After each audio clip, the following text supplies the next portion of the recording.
exactly what you have to do. You have to make yourself uncomfortable.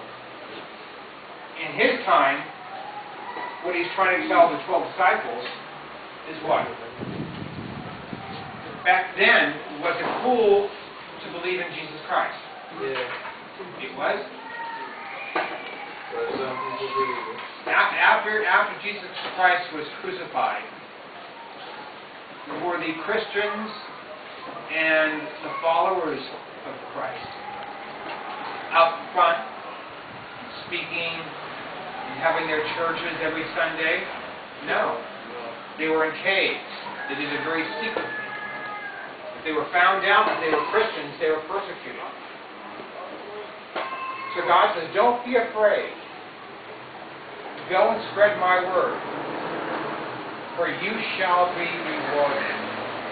So what he's asking them to do is what? What is he asking them to do? Take the hard road.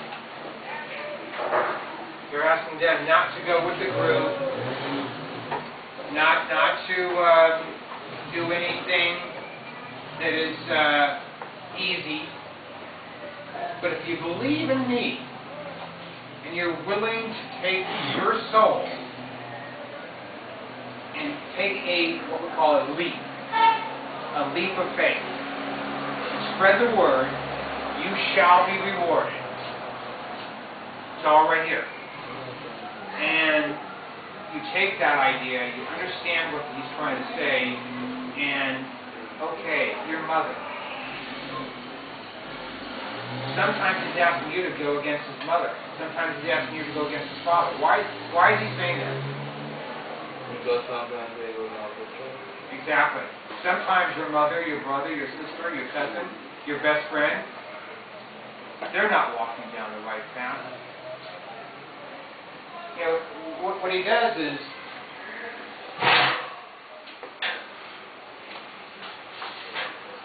here's a path.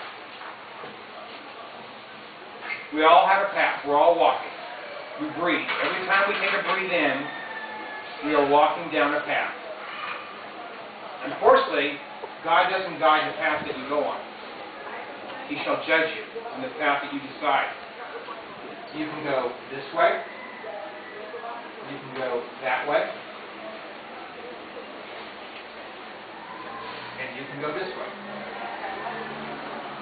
Doesn't make this one right, or this one right. It's a decision that you have to make. And every time you make a decision, then there's another decision. And every time you make that decision, there's another decision. Yeah. And so this is what? What does this look like? A tree. A tree. That looks like a tree, right? Okay. And what happens down here underneath the earth? There's roots. The tree has roots. So you have branches that branch out, as a path does, and you have, at the opposite end, you have roots. And what does the roots do to a tree? It's always stable. It bounds it. Exactly. It holds it. It creates its foundation. And if the root is large, what can that root get more of? The larger the root, what more can that root get? Water. And other tools. Right. Food. What is the root's main support? It's water.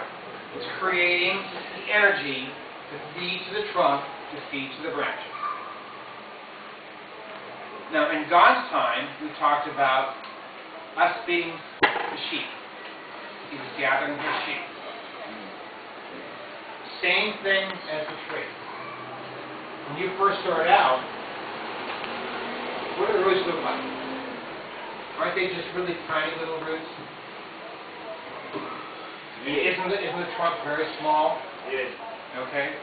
You know, the more you grow, the more it's able to grow here, as much as it is here. Well, the older you get, there's more branches, right? So there's more choices that you have to make. Every day you make a choice. Your path has a turn in it every single day. And what God is trying to tell you is that making a decision is not going to be easy. Okay, there is a part of the branch, a part of the tree, a part